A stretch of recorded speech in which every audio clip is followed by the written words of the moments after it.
Bonjour, la séance est ouverte. Mes chers collègues, est-ce que la connexion fonctionne? Hello, I'm afraid. Okay. Is it working? Is it working? Thank you. I think she's in. She's in. Great. Tout fonctionne bien. Mes chers collègues, nous sommes très heureux d'accueillir aujourd'hui en visioconférence depuis Taïwan Madame Audrey Tang, ministre taïwanaise du numérique. Madame la ministre, je vous souhaite tout d'abord la bienvenue, même si c'est à distance, à l'Assemblée nationale. Et je vous remercie, au nom de tous les membres de la commission d'enquête, pour votre disponibilité et la rapidité avec laquelle vous avez répondu à notre invitation dans le cadre de notre commission d'enquête sur les ingérences étrangères qui touchent notre pays, mais qui touchent aussi l'ensemble de démocraties, dont évidemment votre pays, Taïwan. Votre pays, excusez-moi, au-delà de la menace militaire qui s'est ouvertement manifestée il y a quelques jours, qui se manifeste régulièrement, votre pays et votre peuple doivent faire quotidiennement face à des menées hostiles, en particulier dans l'espace numérique. Les capacités de réponse à ces attaques sont souvent données en exemple par les spécialistes, y compris les spécialistes que nous avons auditionnés. C'est pour ça, avec Madame la rapporteure, que nous avons souhaité vous avoir avec nous aujourd'hui. Nous serons donc très heureux, Madame la Ministre, de vous entendre sur ces questions, de comprendre la politique qui a été menée par votre pays et que vous souhaitez mener par votre pays pour assurer votre liberté, votre indépendance et la souveraineté de votre démocratie. Je vous prie aussi d'accepter nos excuses pour le retard du début de cette commission. Votre emploi du temps est très chargé. Nous espérons que cela ne le mettra pas en péril. Je vous présente nos excuses au nom de l'ensemble des membres de la commission. Cette audition, je le précise aussi pour vous, Madame la Ministre, est retransmise en direct sur le site de l'Assemblée nationale française. L'enregistrement vidéo sera ensuite disponible pour tous, avec évidemment la traduction. Pour ceux qui nous écoutent, cette commission est traduite en direct de l'anglais vers le français par les services de l'Assemblée nationale. Madame Tang, je vous laisserai la parole pour une intervention liminaire d'une dizaine de minutes, mais vous pouvez prendre davantage de temps, s'il vous semble évidemment nécessaire, pour exposer la politique et les pratiques du gouvernement taïwanais et de votre démocratie. Évidemment, aussi je précise pour ceux qui nous regardent, Madame la Ministre, et non pas pour vous, vous êtes évidemment ministre d'un pays souverain, vous n'avez pas évidemment à prêter serment devant notre Assemblée, mais je le précise pour les citoyens français et les médias qui nous suivent. Madame la Ministre, je vous remercie une nouvelle fois et je vous laisse la parole pour votre exposé. 10 minutes is just fine. And good local time, everyone. I'm Audrey Tang, Taiwan's digital minister. Je suis Audrey I Tang, am je truly suis honored to ministre address taïwanais the French des Affaires National numériques et Assembly's c'est un véritable honneur Investigative de prendre la Committee parole on Foreign devant la commission Interference. d'enquête sur les ingérences As you étrangères de know, l'Assemblée nationale Taiwan française. stands Comme at vous le the savez, forefront of Taïwan global est au digital premier plan democracy. mondial en matière We're de valiantly démocratie defending numérique. against the Nous nous encroachment défendons of contre les authoritarianism. intrusions de l'autoritarisme. And as a result, De as you fait, pointed out, comme we cela a été face a évoqué, myriad nous of sommes confrontés cyberattacks à une from myriade abroad. de cyberattaques qui Just one proviennent de example. l'étranger. Un Between exemple, 2021 entre and 2021 et 2022, 2022, exploit-based des cyberattacks cyberattaques against exploitant des our failles government agencies ont été menées doubled. contre les It agences highlights gouvernementales de Taiwan's Taïwan, et importance ce, as a à un frontline rythme 2 battleground fois plus élevé que for par le passé. cybersecurity. Cela illustre l'importance que revêt Another Taïwan, striking instance occurred during un the terrain former privilégié en US matière de House lutte pour Speaker la Nancy cybersécurité. Pelosi's visit to Un Taiwan exemple a last également et August. mérite également d'être cité, c'est la visite récente de During Nancy that Pelosi, time, the ex-présidente de la Chambre des distributed représentants denial of américains. service Quand elle s'est attacks or rendue à DDoS Taïwan au mois attacks d'août de surged to l'année an dernière, unprecedented un level. grand nombre d'attaques, un nombre 23-fold in sans a day précédent d'attaques des compared to DOS the previous ont été peak. menées. And digital signage Un was nombre qui a été also multiplié par hacked 23 with en une seule malicious journée par rapport au messages. record précédent. But despite these attempts to En outre, undermine our democracy, des we affichages numériques prevailed. ont été piratés afin None qu'ils of affichent these des are messages malveillants. singular Malgré ces isolated attaques events. contre notre démocratie, And nous l'avons Taiwan's emporté. circumstance is not unrelated Alors to il ne s'agit Europe. pas là d'un événement isolé. Undeniably, Les the world has witnessed the conditions, la growing situation de significance Taïwan of n'est pas sans cyber rapport warfare, avec celle as de evidenced l'Europe. by Russia's Il va de aggression soi que le in monde Ukraine. a constaté l'importance de plus en plus grande de la cyberguerre, comme cela a été mis en évidence par l'agression de la Russie contre l'Ukraine. Taïwan est un partenaire démocratique et à ce titre, elle est hautement consciente de la menace que pose l'expansionnisme autoritaire. Il a donc proposé à l'Ukraine son aide sans aucune hésitation. La France est un pays important en Europe et dans le camp démocratique et doit donc accélérer et renforcer ce partenariat en matière de démocratie numérique. En effet, nous sommes tous confrontés aux mêmes difficultés. Des régimes totalitaires qui exploitent les progrès technologiques afin de consolider son assise et de redéfinir les normes en ligne, de manipuler l'Internet pour contrôler et pour polariser les communautés en ligne. Les technologies émergentes aujourd'hui, comme par exemple les deepfakes interactifs, mus par l'intelligence artificielle, sont amenés à causer des dommages et à nourrir la criminalité. En réponse, nous avons mis en place un ministère des Affaires numériques, doté d'une mission, à savoir la résilience numérique pour tous. L'idée est de permettre à tout un chacun au pays de se remettre rapidement, de s'adapter et de tirer profit de son expérience afin de renforcer son état de santé numérique. Dès la création du ministère en août de l'année dernière, nous avons immédiatement revu les réglementations afin de limiter les produits à risque, de renforcer la sécurité des affichages électroniques et de renforcer notre défense contre les cybermenaces. Il s'agissait là du premier document que j'ai signé à titre officiel. Nous mettons à présent en commun les ressources en termes de cybersécurité, aussi bien publiques que privées. Nous mettons en place des exercices afin de garantir nos infrastructures sensibles en cas d'urgence. Et plus spécifiquement, nous avons construit une architecture zéro trust au sein de nos organisations d'État. Il s'agit là d'un élément de notre stratégie nationale. En intégrant de nouveaux fournisseurs satellites, nous souhaitons veiller au maintien des communications en cas de crise, afin de maintenir la résilience de la société et de promouvoir des connexions avec des alliés, des amis et des partenaires aux quatre coins du monde.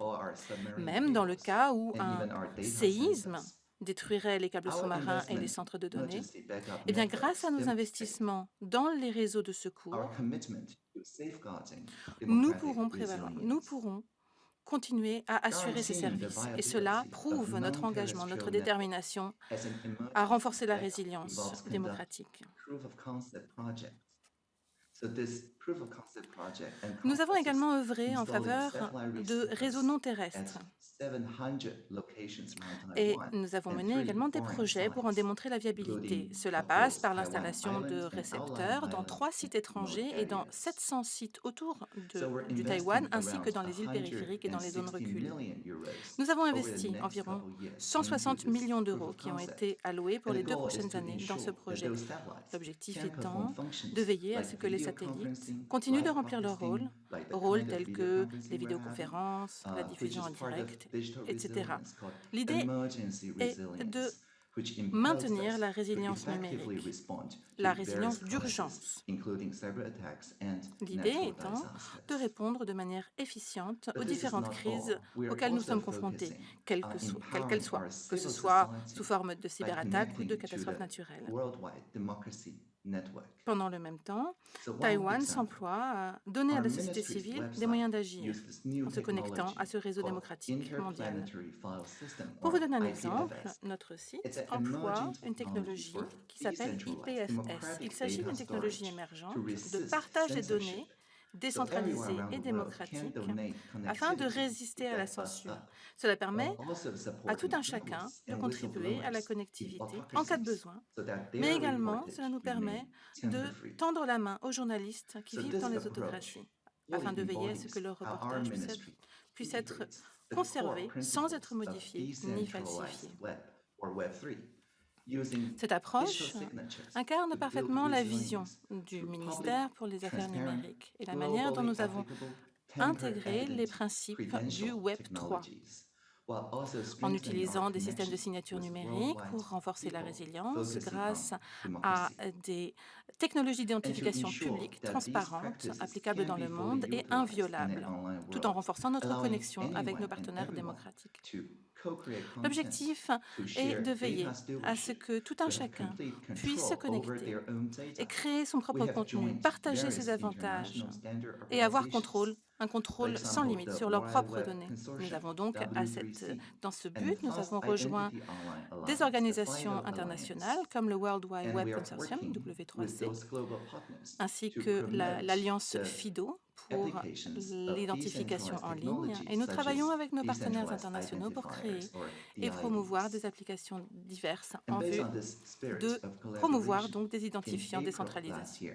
En avril 2022, avec la France et 60 partenaires dans le monde entier, nous avons signé la Déclaration sur l'avenir de l'Internet. Nous nous sommes engagés à créer un Internet résilient, pluriel et inclusif, qui aille dans le sens du respect des libertés et des droits humains. Cette déclaration sur l'avenir de l'Internet a ses piliers dans des valeurs communes. Elle représente un exemple remarquable de collaboration transfrontalière. Taïwan, au même titre que la France, ont signé cette déclaration en tant que partenaire démocratique. Et je crois que cela témoigne du respect que nous avons pour la liberté, la démocratie, les droits humains, la règle de droit, l'ordre international. Nous attendons donc avec impatience de continuer à travailler avec ces partenaires pour renforcer la démocratie numérique et la résilience. Pour finir, cette approche, me semble-t-il, s'incarne dans la vision que s'est fixée le ministère, ce que nous appelons pluralité ou diversité collaborative. Lorsque les gens de tous les horizons sont en mesure de partager et de contribuer à des espaces publics numériques, eh bien, cela nous permet, à nous, de leur donner les moyens de surmonter les différences idéologiques et d'identifier des valeurs communes. Nous avançons en eau difficile et je vous invite donc avec instance à partager avec Taïwan l'objectif que nous nous sommes fixés de résilience numérique. Nous devons tirer parti de notre intelligence collective, de notre innovation et de notre détermination à induire un changement réel. Longue vie et prospérité. Merci beaucoup, Madame la Ministre Tang, pour votre exposé très précis et aussi les messages que vous portez sur la démocratie et les valeurs communes que nous portons et qui tiennent évidemment à cœur à tous les commissaires et à l'Assemblée nationale française. Je pense que nous pouvons tous être d'accord pour dire qu'évidemment, nous partageons votre combat pour la souveraineté et pour le respect de vos citoyens. Madame la Ministre, si vous le permettez, j'aurais quelques, non pas questions, mais des demandes de précision pour mieux comprendre votre message et comment vous travaillez à Taïwan. Et ensuite, je laisserai la parole à Madame la rapporteure et au commissaire présent, si vous en êtes d'accord. Ma première question, Madame la Ministre, sera, vous avez, au début de votre intervention, expliqué que vous étiez victime d'une myriade d'attaques venant de l'étranger. Vous n'avez pas qualifié le concept d'étranger, je ne vous demande pas de le faire, ce n'est pas, sauf si vous souhaitez le préciser, et que cela, évidemment, s'était amplifié avec divers événements, la visite de Madame Pelosi, mais aussi, si j'ai bien compris, en parallèle avec les événements, enfin l'invasion de l'Ukraine par la Russie avec des similitudes. Pour éclairer les députés français et aussi ceux qui nous regardent, est-ce que vous pourriez expliquer, une fois plus, sans compromettre évidemment la sécurité de votre pays ou de votre peuple, nous expliquer comment ces attaques se caractérisent et est-ce que sur la période de temps que vous avez connue et vécue évidemment à Taïwan, est-ce que cela affecte non seulement les services régaliens de l'État, mais aussi le quotidien des entreprises et des citoyens? Autrement dit, pour les privilégiés que nous sommes en Occident, nous percevons parfois les attaques numériques encore, même si cela peut changer, notamment vers nos hôpitaux, comme quelque chose encore de virtuel. Est-ce que, du point de vue taïwanais et de ce que vous avez subi et subissez, est-ce que vous pouvez faire comprendre à ceux qui nous regardent comment concrètement vous le vivez et vous au quotidien, s'il vous plaît.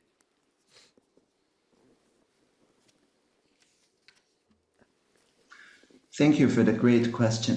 Merci. Voilà une question Daily, très we intéressante. face millions Alors, of hacking attempts. tous les jours, nous from faisons abroad. face à So des this is millions the baseline. d'attaques ou de But when I said, tentatives last August, de piratage there de was l'étranger. 23 Mais times more j'ai in the dit previous qu'en week. août dernier, I ce nombre avait été specifically augmenté d'un that facteur de a lot 23. of, hostile connections from abroad Il try faut to préciser deny the service que of c'était surtout des important attaques de websites, déni de such service, as donc the déni Ministry of National d'accès Defense, à our des Ministry of sites Foreign web Affairs, importants, the ministère des Presidential Défenses, Office, and so on. bureau de la And while they did présidence, not, of et course, ainsi de suite. succeed Ces in, attaques destroying any data or ne in sont pas tampering parvenues any data, à it did leur cost objectif a de couple destruction, hours or a few de hours modification of de données. connection Néanmoins, so that when elles ont journalists créé des try to problèmes de connect connexion. these Donc les websites, sites anyone étaient connecting to these inaccessibles pendant websites, plusieurs they see a heures, visit line. inaccessibles pour les journalistes ou pour d'autres. Donc la page web Digital était signage, gelée. like Mais en même advertisement temps, il y bulletin avait boards and so on, également des tableaux outside the d'affichage Taiwanese, qui rail donnent des station, and actualités ou also, des in publicités convenience autour stores, des such as gares ou 7-Eleven, dans that was des petits magasins, des supérettes qui ont été hackés, piratés, et sur lesquels donc on retrouvait des messages de désinformation. Il y avait également des manipulations d'informations, des messages par exemple disant que le ministère de la Défense ou les gares étaient maintenant sous le contrôle d'autres agents. Et lorsque les journalistes ou les particuliers se rendaient sur les sites web pour avoir des informations à jour, eh bien ces sites étaient complètement gelés. Donc on a constaté des attaques coordonnées, dites hybrides, si vous voulez. Donc j'espère que cela répond un peu à votre question. Mais dès que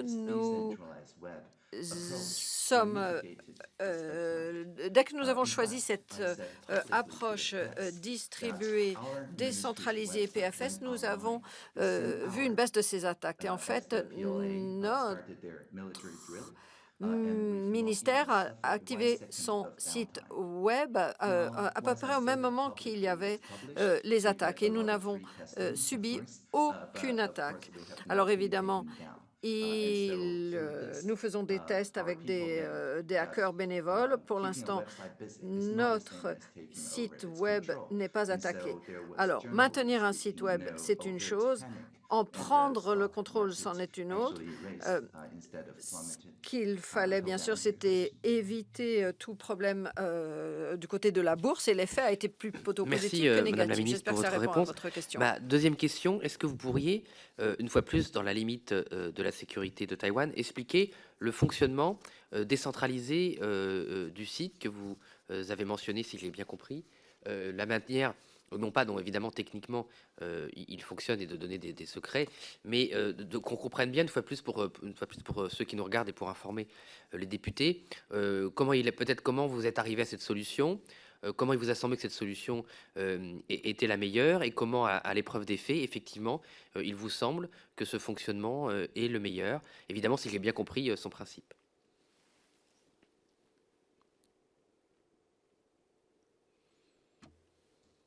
Certainly. So it's a Tout à fait. peer-to-peer Il s'agit donc technology d'une technologie de where pair à pair, over peer-to-peer. 200,000 computers, volunteers Il y a around the world 2000 ordinateurs volontaires dans le monde entier qui peuvent faire un don de connectivité, donc de bande passante, voire même d'espace de disque dur, pour servir de disque dur distribué, réparti. Alors, bien sûr, cela sert généralement à stocker les NFT, des images produites en NFT, par exemple Yard Club. C'est une technologie bien connue donc du Web 3, par exemple. Et en sélectionnant cette infrastructure, nous modifions la dynamique de la défense. Avant, le côté défense devait employer beaucoup de moyens et le côté attaque, eh bien, il lui suffisait de trouver une petite faille. Eh bien, en déplaçant nos contenus statiques sur cette plateforme décentralisée du Web3, pour qu'une attaque fonctionne, il faudrait que tous les ordinateurs répartis dans le monde entier soient attaqués et soient neutralisés. Et on sait que ce n'est pas possible. Donc, une attaque est vouée à l'échec. Cette technologie, nous l'avons sélectionnée non parce qu'elle est secrète, mais justement parce qu'elle est en open source. C'est du logiciel libre, l'architecture est ouverte. Et les lanceurs d'alerte et d'autres préfèrent ces technologies pour préserver leurs fichiers parce que justement, avec ce système décentralisé, on prête moins le flanc aux attaques. Merci, Madame la Ministre. Ma dernière question avant de passer la parole à Madame la rapporteure sera sur la déclaration, le soutien que vous apportez, que vous souhaitez que nous apportions collectivement comme démocratie à la déclaration pour le futur d'Internet. Pouvez-vous revenir sur le contenu et les objectifs de cette déclaration, en quoi elle aiderait non seulement nos démocraties, mais en particulier peut-être votre pays, votre nation et d'autres pays exposés comme l'Ukraine à des attaques non seulement quotidiennes, mais aussi dans une particulière hostilité et d'une particulière agressivité. Et question dans la question, est-ce que depuis plusieurs années ou depuis plusieurs mois, vous sentez une meilleure collaboration entre les démocraties, entre les personnes comme vous en charge de ces questions à travers les démocraties pour partager les meilleures pratiques, pour s'alerter mutuellement, pour bref mieux combattre ces attaques de manière coordonnée et j'allais dire fraternelle.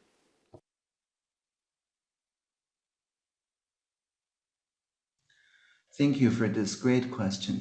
Merci, To encore your une first question vraiment question, excellente. Pour répondre the à la Declaration première, on the Future of the à la question Internet, principale, la déclaration sur l'avenir de l'Internet, multi-stakeholder approach eh for bien, Internet procède d'une governance. démarche And Taiwan multipartie is prenante included de la gouvernance as a de full l'Internet. partner or a Et full à democracy that has Taïwan, the same, nous avons agi en tant membership, que as France or any démocratie. Nous sommes une partners. démocratie So this sur la même is base que la a France ou d'autres markedly partenaires. different, arrangement Et donc là, to other, more traditionally il s'agit multilateral d'une approche très international différente organizations des where Taiwan also autres intends organisations ou to déclarations participate multigouvernementales under some où other Taïwan status. devait participer à And titre the d'observateur. Là, nous DFI sommes also, membres à works on part very entière. practical things. For Et puis, example, nous pouvons résoudre ainsi sharing of des questions data très in pratiques, a par exemple le trusted way. partage de données. Because all the Nous pouvons le DFI faire en toute participants confiance. believes, in L'idée, the civil liberties c'est que and tous the les citizens' participants right to privacy. So croient instead au of making the respect citizens des data libertés transparent to the state, fondamentales we need to make et how the des state, données.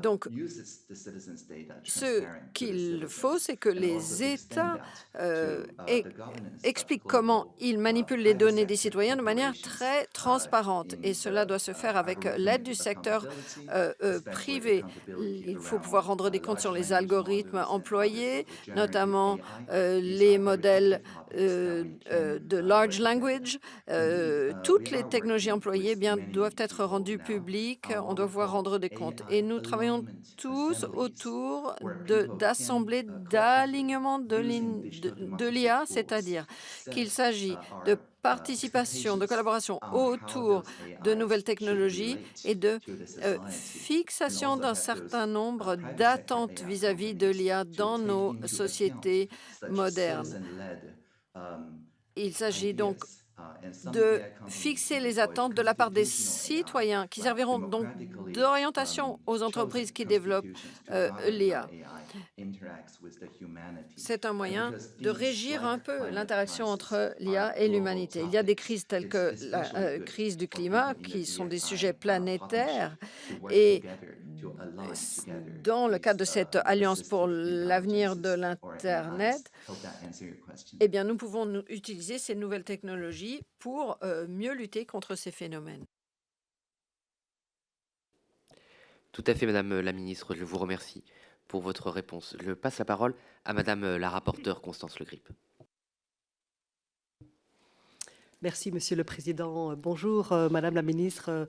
Très heureuse et très honorée de pouvoir vous entendre, avoir la chance de vous auditionner dans cette commission d'enquête de l'Assemblée nationale sur les risques, les menaces d'ingérence étrangère qui pèsent sur la démocratie française. Et j'en profite, comme l'a fait le président de la commission d'enquête avant moi, pour vous dire effectivement tout le soutien qui est le mien, mais plus largement je pense, une très très grande majorité de collègues de l'Assemblée nationale française à la démocratie taïwanaise et au combat que nous devons avoir à cœur de mener ensemble pour nos valeurs communes qui sont au premier chef la démocratie et la liberté. Et nous savons que Taïwan sort à nouveau d'un exercice militaire renforcé mené par l'armée de la République populaire de Chine et que ce moment de grande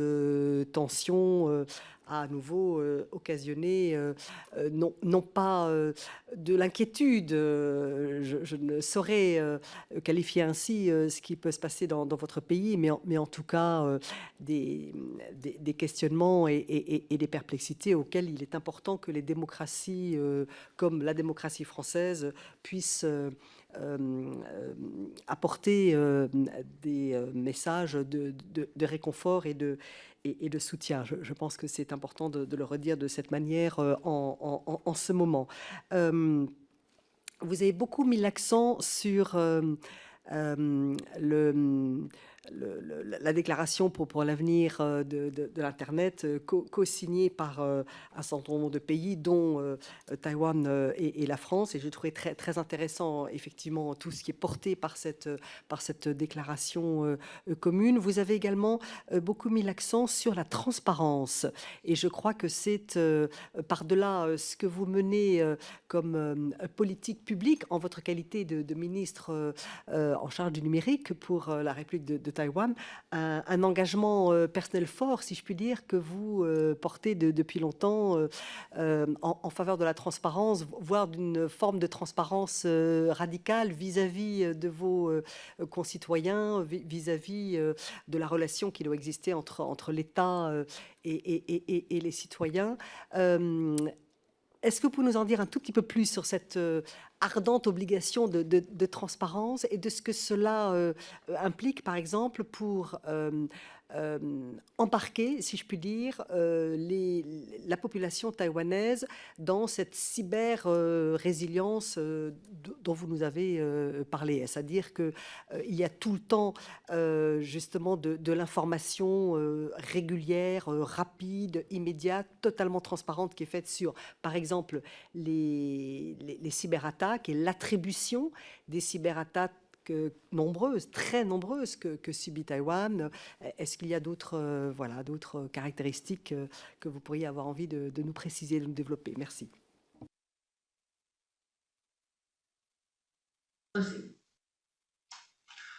Certainly. Indeed, transparency and accountability En effet, transparence et responsabilité sont des valeurs clés.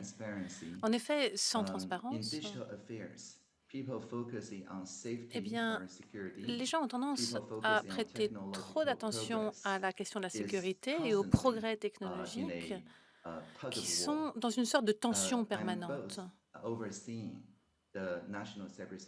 Lorsque l'on parle de l'administration sur la sécurité cyber, par exemple, on voit bien que différentes autorités, différents ministères peuvent être en charge.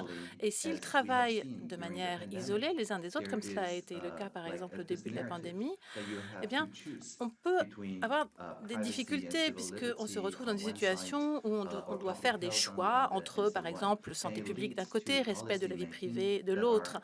Cela pose des dilemmes pour les opérateurs de politique publique. Et au final, personne n'est très heureux des résultats. En revanche, avec la transparence. Si l'on est transparent, si l'on dit sans embâge qui est responsable, qui doit faire ceci, qui doit faire cela, les lobbyistes, les journalistes qui ont accès au ministère et à la population, eh bien, vont être en mesure de se faire l'écho de ce qui se passe au sein des autorités, au sein des ministères. En d'autres termes, aussi bien les gens qui s'intéressent à l'aspect sécurité que les gens qui s'intéressent à l'aspect démocratie ou liberté seront pleinement impliqués, puisqu'ils auront une vision complète sur ce qui se passe. Le renforcement des technologies peuvent permettre de suivre les cas contacts, par exemple, pour revenir à l'exemple de la COVID, sans pour autant que le respect de la vie privée soit sacrifié. En effet, chacun participe pleinement à l'élaboration des politiques. La transparence permet à veiller à ce que chacun soit plus proche des souffrances, plus proche des injustices et soit pleinement impliqué dans le développement des technologies. Et puis qu'ils puissent à leur tour se faire l'écho de leurs propres préoccupations afin de promouvoir une co-création, une relation propice à tous. Merci.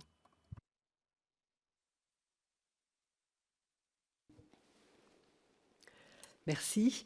Vous avez développé un discours extrêmement positif également sur l'intelligence artificielle.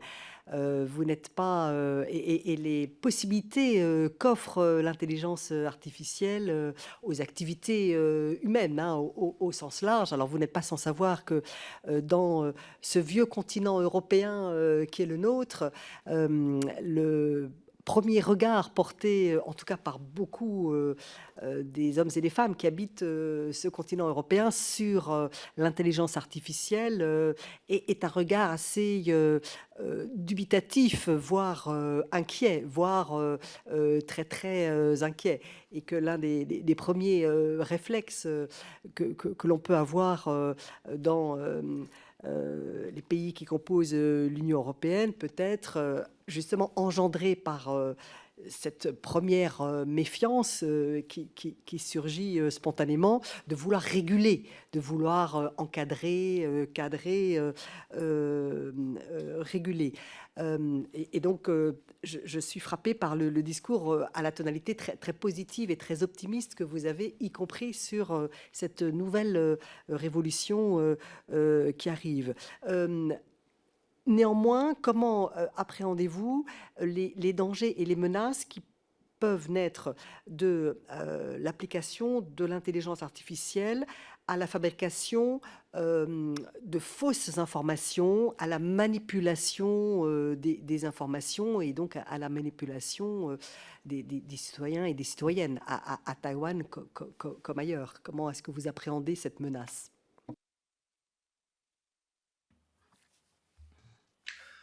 Indeed, the newer En effet, generation of language models and generative AI, les nouvelles générations de modèles linguistiques, et notamment les deepfakes, aussi bien en termes de langage que d'image, sont une menace réelle pour la démocratie. Dans mon propre ordinateur, j'ai un module de langage qui me permet de synthétiser à la fois mon image et la manière dont je m'exprime. Chaque individu qui souhaite utiliser ces outils, à bon ou à mauvais escient, peuvent le faire. On ne peut aucunement les empêcher d'utiliser et d'avoir recours à ces outils qui sont en libre accès gratuitement.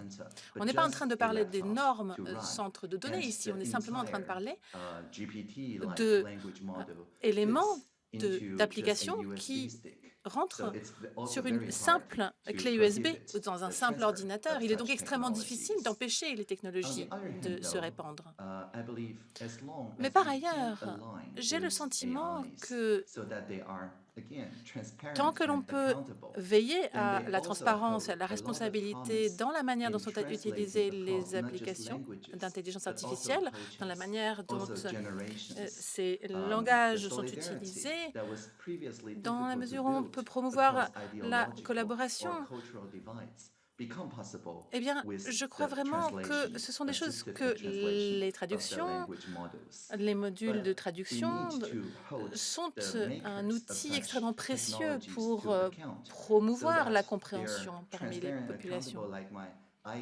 Vous avez par exemple mes lunettes qui sont transparentes. Elles me permettent de vous voir. Et elles ne sont pas en train d'imposer une surveillance quelconque dans mes yeux. Or, si mes lunettes se cassent, eh bien, il suffira pour moi d'appliquer une pointe de colle pour les réparer. C'est quelque chose d'assez simple. Je n'ai pas besoin de recourir à des fabricants lointains. En d'autres termes, pour suivre cette métaphore, je crois qu'il est important que l'on puisse veiller à la responsabilisation des fabricants. Et je crois que le dialogue avec l'Union européenne est quelque chose qui doit être réitéré dans l'ensemble du monde. Merci. S'agissant des très nombreuses cyberattaques de toute nature qu'a affronté Taïwan et de leur attribution, est-ce qu'elles sont très majoritairement en provenance de la République populaire de Chine? Y a-t-il des cyberattaques aussi que vous pouvez identifier, attribuer comme étant, par exemple, en provenance de Corée du Nord ou de systèmes de hackers, d'officines installées en Corée du Nord? Voilà, j'espère que ma conversation n'a rien de... ma question, pardon, n'a rien d'embarrassante, mais en même temps, comme vous êtes une promotrice de la transparence radicale, je me lance.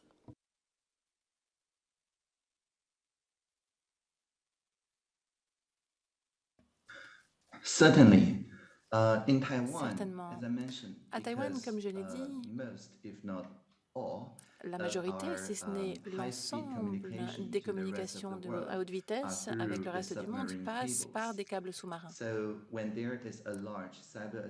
Lorsque les cyberattaques ciblent ces outils, ces voies de communication, eh bien, il est tout à fait évident que ces attaques proviennent soit de l'intérieur, soit de l'extérieur. Il est très difficile et très facile d'identifier l'origine de ces attaques et de constater qu'elles sortent de notre juridiction.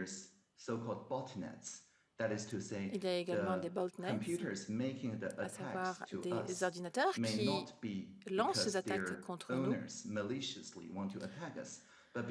On a souvent affaire à des situations où les ordinateurs en question n'appartiennent pas à des personnes, des individus ou des organisations qui sont en train de mener une attaque, mais qui sont utilisés bien souvent comme des portes qui sont employées par des tiers pour détourner l'attention. Il est souvent, de fait, très difficile de tracer et d'identifier très exactement d'où proviennent les attaques à l'origine.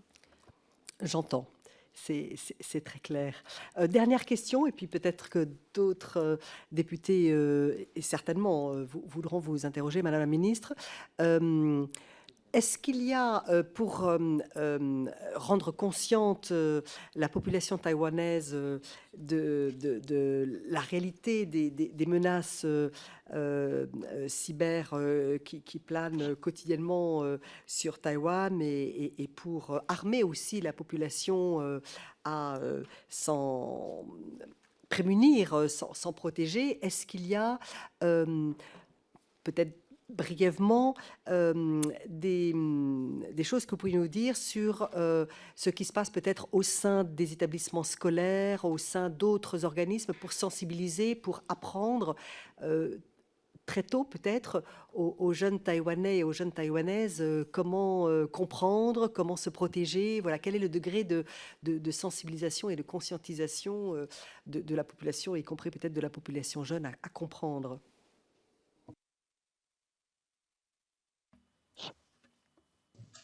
Definitely.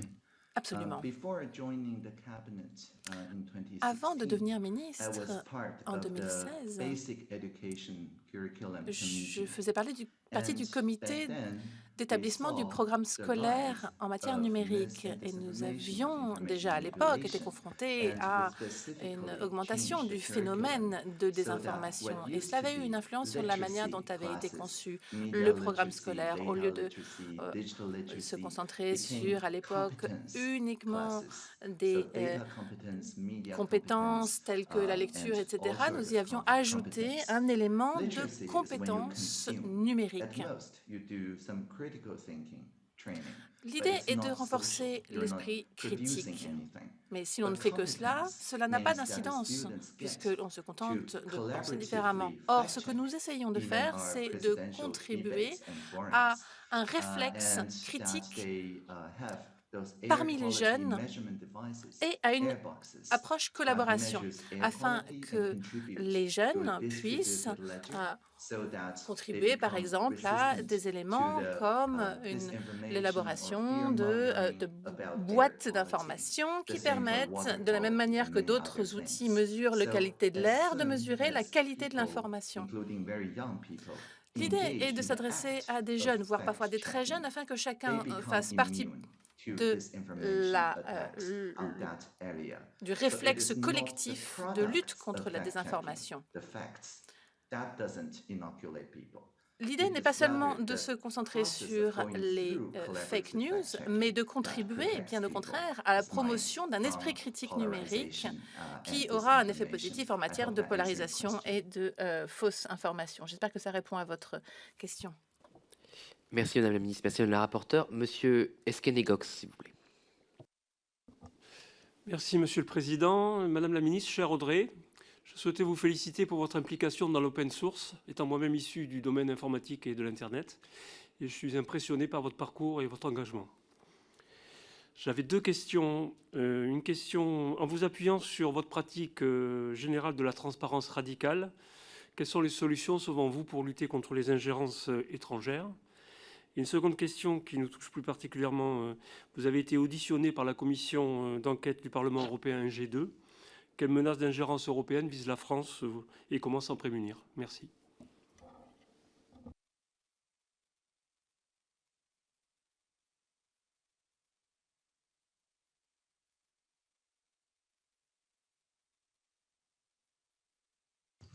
Thank you. Merci.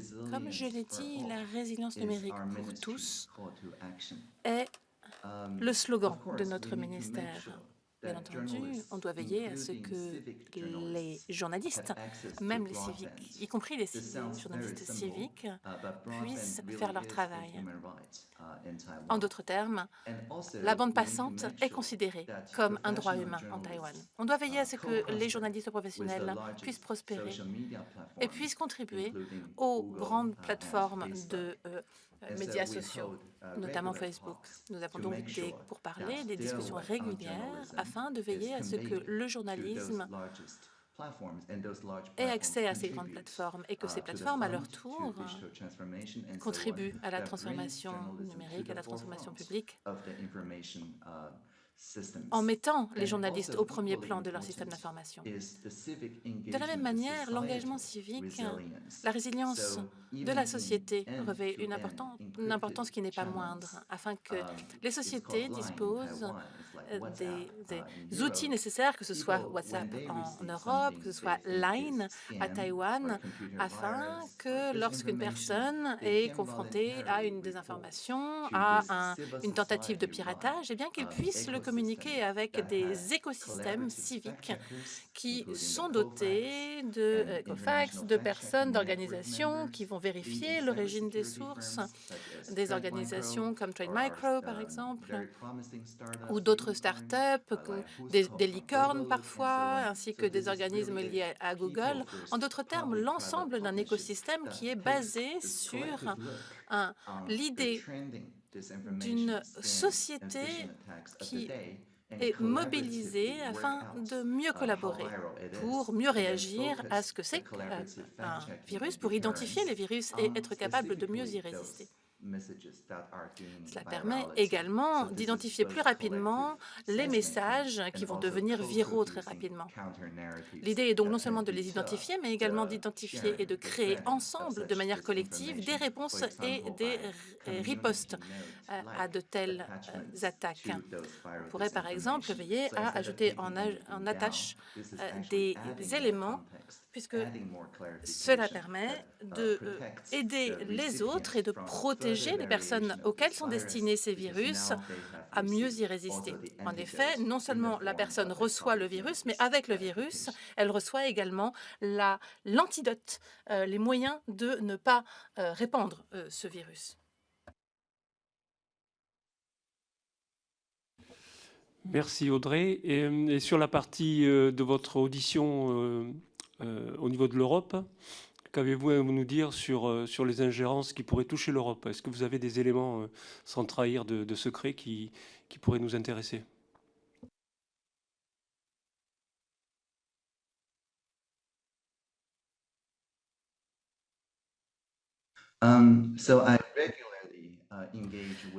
Oui, de manière régulière, je parle à des responsables européens à divers niveaux et par exemple, je me suis occupée de la traduction en mandarin de 10info.credos.fr et donc cela fait partie d'un effort collaboratif qui concerne également la France contre la désinformation.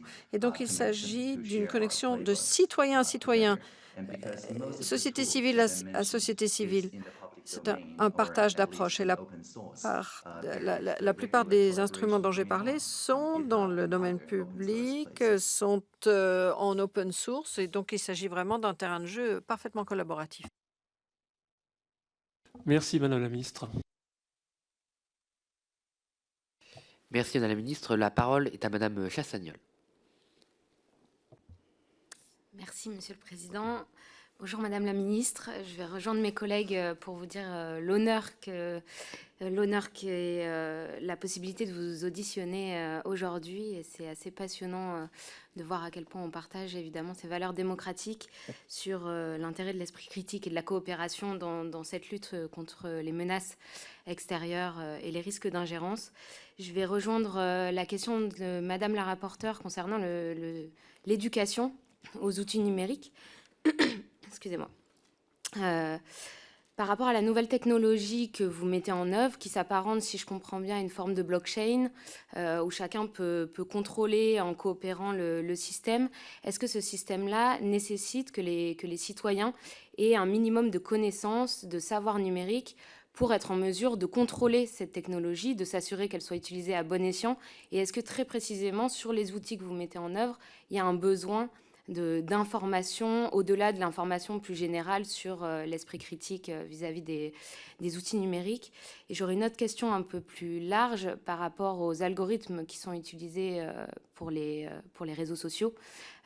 Est-ce que, selon vous, il est possible de concilier à la fois l'existence même de ces algorithmes qui, comme vous l'avez dit aussi, les manipulations de ces algorithmes peuvent impliquer une forme de polarisation qui est un risque aussi pour nos démocraties. Est-ce que l'existence même de ces algorithmes peut être conciliée avec la liberté d'expression et le pluralisme démocratique, sachant à quel point les manipulations et en tout cas les techniques, les stratégies de déstabilisation de la part de puissances impérialistes peuvent être massives et peuvent être perfectionnées? Et on a parfois du mal à les voir à l'œuvre. En tout cas, elles ne sont pas toujours perceptibles directement. Est-ce que vous pensez qu'il y a un risque en tant que tel pour le pluralisme démocratique et la liberté d'expression? Voilà, je vous remercie.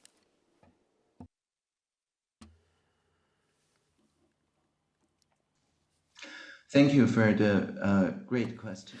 Merci pour ces excellentes questions. Effectivement, nous encourageons la mise en place de technologies décentralisées parce qu'elles sont en open source. C'est la nature des technologies qui sous-tendent le Web 3. Il est donc presque impossible d'empêcher les citoyens d'étudier le fonctionnement, voire mettre sur pied une nouvelle version pour la communauté dont ils font partie. Ils peuvent se former à l'établissement d'une blockchain pour leur communauté financière, par exemple, et rien ne les empêche de faire une version aux objectifs plus néfastes. Mais puisque tout est collaboratif, cela va en fait dans le bon sens. C'est pour cela que nous faisons la promotion des technologies ouvertes, parce qu'en fait, cela augmente le contrôle par la société sur ces outils. Cela donne un cadre à ces interactions. Ensuite, pour l'autre question, les algorithmes, certes, peuvent polariser la société, mais il y a aussi des algorithmes faits expressément pour dépolariser les discussions. Par exemple, la technologie Pol.is que nous utilisons très souvent. Si vous remontez mes fils Twitter, vous aurez vu que j'ai affiché une conversation Pol.is pendant un sommet qui s'est tenu cette année. Je demandais à des experts en IA si, malgré la polarisation dans ce domaine, s'il y avait des domaines d'entente. Par exemple, est-ce que, par exemple, la première priorité ne serait pas de lutter contre la désinformation? Et donc, on peut parfois identifier des valeurs communes qu'on voit mal alors qu'elles existent. Et ces mêmes algorithmes peuvent faire ressortir des points d'accord qu'on ne met pas forcément en avant dans la conversation ordinaire. Et donc, si on donne aux gens le choix entre les algorithmes, la majorité des gens vont préférer les algorithmes pro-société que anti-société, dépolarisants que polarisants. Ce qu'il faut donc faire, c'est de promouvoir, de faire la promotion de ces algorithmes pro-société. Et ce qu'il faut, c'est les mettre sur la place publique, donner les moyens aux citoyens pour qu'eux-mêmes orientent le débat public, leur donner les moyens de converser en ligne sans qu'il y ait forcément, sans qu'ils tombent sous le coup de ces algorithmes très clivants et polarisants. Merci beaucoup. J'ai juste une autre question pour réagir. Est-ce que vous pensez qu'on devrait ou qu'on pourrait soumettre au vote des citoyens le type d'algorithme à utiliser dans ce cas-là pour faire société, ou en tout cas à utiliser sur Internet dans les démocraties?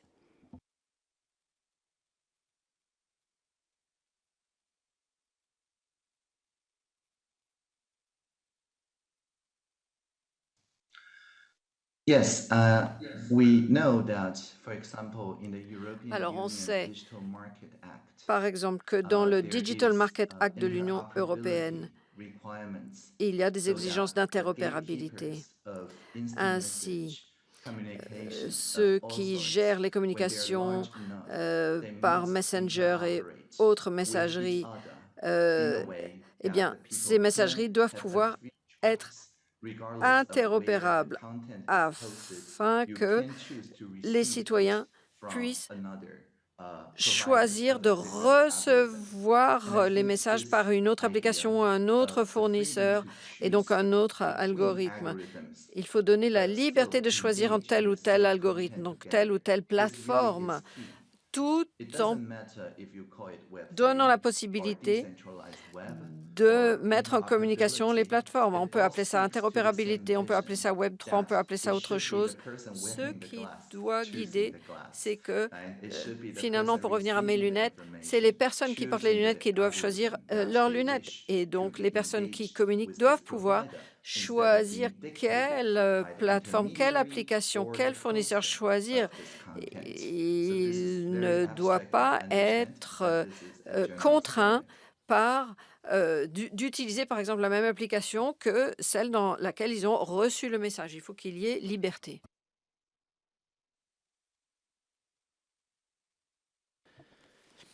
Merci, Madame la ministre. J'avais une question complémentaire, si vous le permettez. Et évidemment, vous êtes libre de ne pas répondre si cela, une fois plus, peut compromettre votre position. Ma question est simple, c'est les narratifs. Nous étudions les tentatives ou les réalités d'ingérence étrangère sur nos démocraties depuis maintenant 5 mois. Parmi les narratifs des pays autoritaires ou des dictatures, il y a souvent la perception retransmise par la désinformation, la mauvaise information dont vous avez parlé et contre laquelle vous luttez, l'illusion qu'il y aurait que ces pays autoritaires seraient à la fois puissants par leur géographie, par leur économie, mais aussi par leur régime autoritaire, et qu'en face, les démocraties seraient plus faibles par nature, par essence, parce qu'elles reposent, comme vous l'avez dit, sur les citoyens, ou qu'elles seraient faibles pour diverses raisons que je n'ai même pas envie de prétendre déployer, puisqu'elles sont toutes fausses.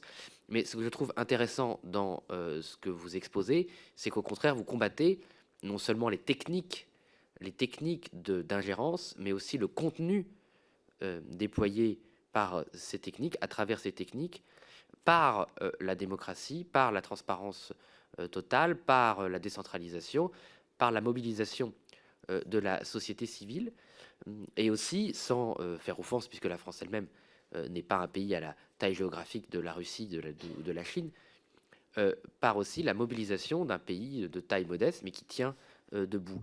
Et donc, est-ce que vous concevez la contre-offensive, ou l'offensive toute simple d'ailleurs, parce qu'on n'a pas forcément à se positionner par rapport à eux, on peut aussi mener nos combats de manière totalement libre.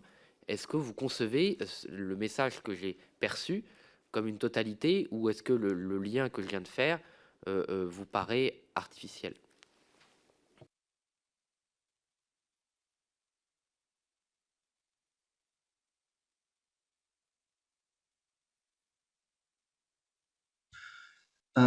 Indeed, as I mentioned, there are Eh bien, people oui, in autocracies comme je l'ai that dit, nevertheless il y a support des Taiwan personnes qui by vivent dans joining des such autocraties, mais decentralized qui technology to help soutiennent back Taïwan things up, but en also nous helping aidant make dans la their mise en place de ces accounts technologies décentralisées, censorship resistant.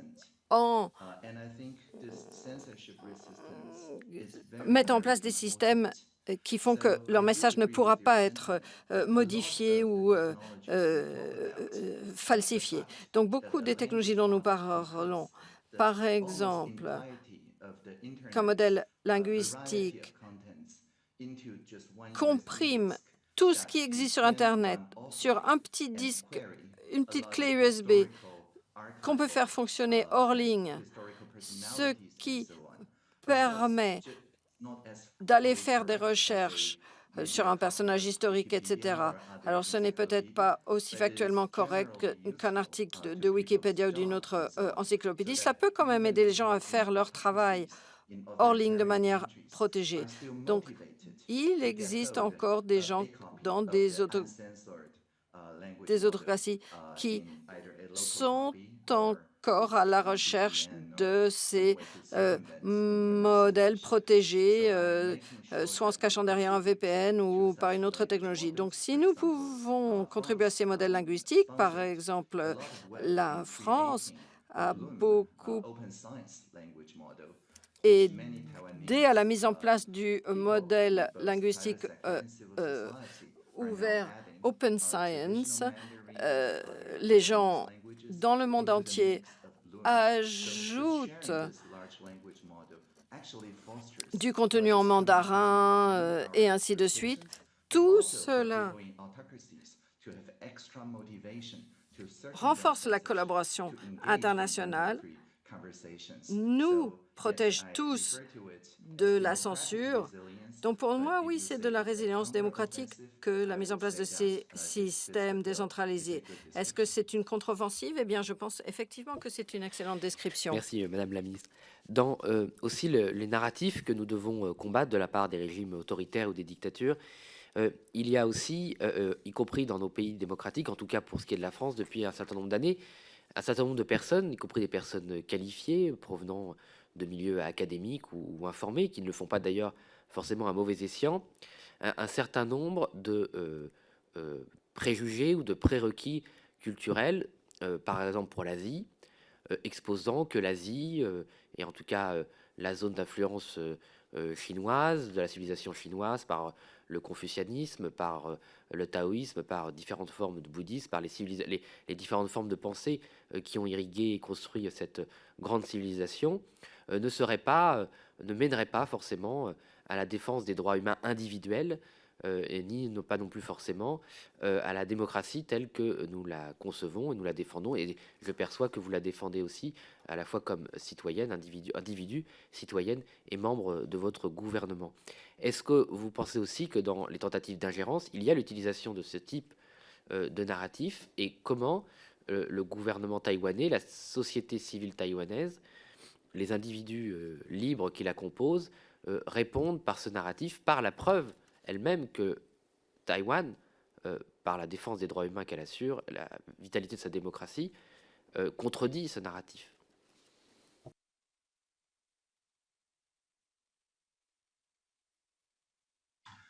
Well, the kind of top-down censorship, top-down Le type control, de censure exercée par le haut, le type d'état de surveillance par le haut sont loin d'être les propres de ces pays que vous évoquez. Je ne crois pas que l'autocratie, la technique consistant à surveiller le citoyen ne sont pas l'apanage de ces pays que vous évoquez et des cultures que vous décrivez. Je crois que la contribution de Taïwan est liée à notre diversité. Nous sommes une nation de 20 langues nationales, y compris la langue des signes. Nous avons certaines personnes qui utilisent le kanji, certaines qui utilisent le romain, l'alphabet romain. Nous avons une grande diversité et cela, me semble-t-il, va dans le sens de la démocratie, puisque cette démocratie est justement un des éléments que nous partageons tous. C'est précisément cette pluralité, cette identité transculturelle qui est notre contribution au monde. En effet, quelles que soient ces traditions que vous évoquez, quelles que soient les traditions d'où vous provenez, eh bien, cela ne vous empêche aucunement de participer pleinement à la démocratie à Taïwan. Et par ailleurs, cela contribue également à la traduction de l'idéal de droits humains dans les traditions dont vous pouvez provenir à titre individuel. Donc, ce discours que vous évoquez peut-être existe, mais il n'est pas pour autant incompatible avec la démocratie, bien au contraire. Merci, Madame la Ministre. Ma dernière question sera, Taïwan s'est aussi illustré par être le premier pays d'Asie à reconnaître les droits des personnes LGBT. Avez-vous avez-vous identifié lors de ce processus de reconnaissance des droits, à la fois par la loi et par la Cour suprême taïwanaise, et le mouvement de la société taïwanaise vers la reconnaissance de ces droits et de ces personnes, avez-vous identifié une forme, et c'est la première fois qu'on a l'occasion d'en parler dans cette commission, et je me permets d'en profiter, est-ce que vous avez remarqué que si ces événements a fait l'objet de tentatives d'ingérence particulière de régimes autoritaires, puisque ces régimes autoritaires, alors avec différentes formes, différentes intensités, très hostiles pour ce qui est de la Russie, très hostiles aussi pour ce qui est de la Corée du Nord, plus nuancés pour ce qui est de la Chine, mais bon, elle pourrait l'utiliser, même si je passe sur ce commentaire. Est-ce que vous avez remarqué que dans les narratifs que vous avez à affronter, est-ce qu'il y a des attaques sur cette volonté de Taïwan et cette réalité de Taïwan de reconnaître les droits des personnes LGBT? Est-ce que ça fait partie des attaques que vous subissez? Est-ce qu'il y a eu un avant et un après sur ces attaques-là? Et aussi, sans vouloir une fois plus vous mettre dans une position délicate, est-ce que les personnes incarnant ce combat ces combats au pluriel, pardon, sur Taïwan ont été attaqués aussi par des tentatives d'ingérence hostile à titre personnel ou comme représentants gouvernementaux.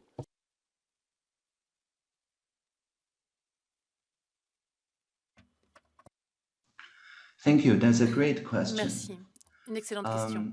So I can publicly share, of course, Je ne peux, that, bien in entendu, 2018, que when there dire were que national en referenda, 2018, lorsque le related référendum to the a été recognition, tenu en the ce qui form of concerne recognition for la marriage reconnaissance equality, there were a des lot droits of, en vue de disinformation, la légalisation information du manipulation, mariage, il y a eu, especially on cela the va more sans dire, anti-social un grand social nombre media platforms de and tentatives including de désinformation, de way of mésinformation, sponsored notamment sur targeted les réseaux advertisements. On the other hand, I would like to anti-société que j'évoquais plus tôt. Mais il s'agissait là, me semble-t-il, d'événements qui se sont exprimés par le biais de publicités qui avaient pour objectif de renforcer les divisions qui existaient déjà dans la société. L'idée à l'époque n'était pas de se positionner pour ou contre les droits LGBT, de la même manière qu'on n'a pas vu de campagne spécifique pro ou contre les vaccins. Il s'agissait vraiment d'une influence des algorithmes et qui s'emparait de ce débat social pour prendre davantage d'importance sur les réseaux sociaux et pour peut-être renforcer les creux, les écarts sociaux. La société civile, à l'époque, avait travaillé avec les grandes plateformes qui étaient Facebook et d'autres, afin qu'à mesure que l'on s'approchait de la date du référendum, eh bien, ces plateformes n'autoriseraient plus les publicités provenant de l'étranger qui auraient pour objectif ou pour effet de renforcer cette polarisation. Après tout, il n'y a aucune raison que des puissances étrangères puissent contourner la législation locale et un effet délétère sur ces débats sociaux. Il y a eu un certain nombre d'autoréglementations qui ont été mises en place par les grandes plateformes de réseaux sociaux, de manière à ce que l'on puisse voir qui promouvait ces tentatives de campagne depuis l'étranger et ces tentatives de publicité, de façon, au final, à veiller à éviter l'effet délétère, encore une fois, de ces tentatives de campagne. C'est quelque chose qui a été fait à plusieurs reprises. Alors, je suis tout à fait d'accord avec ce que vous dites. Bien entendu, des grands débats comme celui qui porte sur le statut LGBTQ a déjà un effet de polarisation sur la société et il me semble que nous avons vraiment voulu éviter que ces messages qui étaient financés et promus par des puissances étrangères n'aient un effet démultiplicateur sur ces débats. Une question de Madame la rapporteure. Oui, peut-être, si ça n'est pas trop abusé de votre temps, Madame la Ministre, une dernière question un peu plus générale sur les relations économiques entre Taïwan et la République populaire de Chine, parce que les échanges économiques, les échanges commerciaux sont importants et je crois même qu'ils sont croissants. Est-ce que il n'y a pas là un risque, ou peut-être est-ce un débat qui a eu lieu et puis qui a été évacué par la société taïwanaise, mais n'y a-t-il pas là éventuellement un risque de voir apparaître ou se poursuivre des menaces d'ingérence étrangère, des ingérences à travers ce développement des échanges économiques sur des transferts de technologies ou des choses de ce genre, ou des prises de contrôle, des entrées, voilà, diverses et variées dans le tissu économique taïwanais. Merci.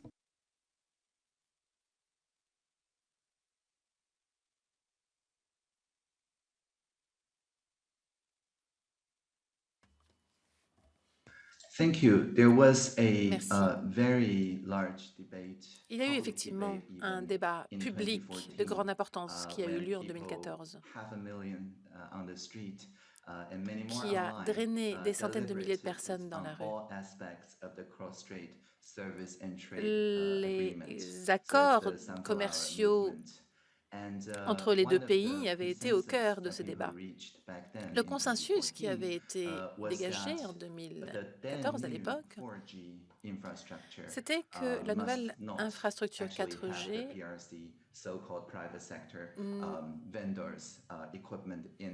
ne devait pas inclure les vendeurs privés, puisqu'en effet, lorsque l'on autorise le secteur privé d'être impliqué, eh bien, cela exige des contrôles à chaque étape.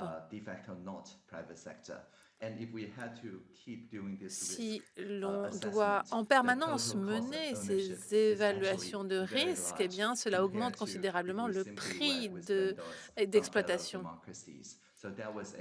Ça a été vraiment un consensus très important qui a été atteint à l'époque. En 2019, nous avons également convenu que toute utilisation dans le secteur privé de logiciels ou progiciels, produits quelconques, était autorisée dans le cadre des contrats avec le secteur public, mais cela devait être encadré de manière extrêmement ferme, et cela a, encore une fois, drainé beaucoup de participation de la part de la société civile et du secteur privé.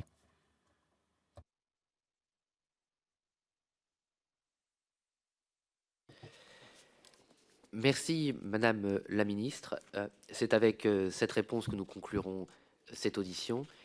Je vous remercie, Madame la Ministre Audrey Tang, une fois plus pour votre temps, pour la précision des réponses que vous avez apportées, pour la préciosité des informations que vous avez partagées avec nous, pour la vision aussi que ces informations portent pour la défense de nos démocraties et de nos valeurs communes. Permettez-moi aussi, à titre individuel, et je pense que les membres de la Commission ne m'en voudront pas, de saluer votre parcours individuel, le courage et la dignité avec laquelle vous vivez votre vie et l'inspiration que cela représente pour des millions, en particulier des millions de jeunes à travers le monde et au-delà de nos différences culturelles. Je vous remercie encore, Madame la Ministre. Je remercie les services de l'Assemblée. Je remercie Madame la Première Secrétaire de la représentation de Taïwan en France. Je remercie l'administration et la séance est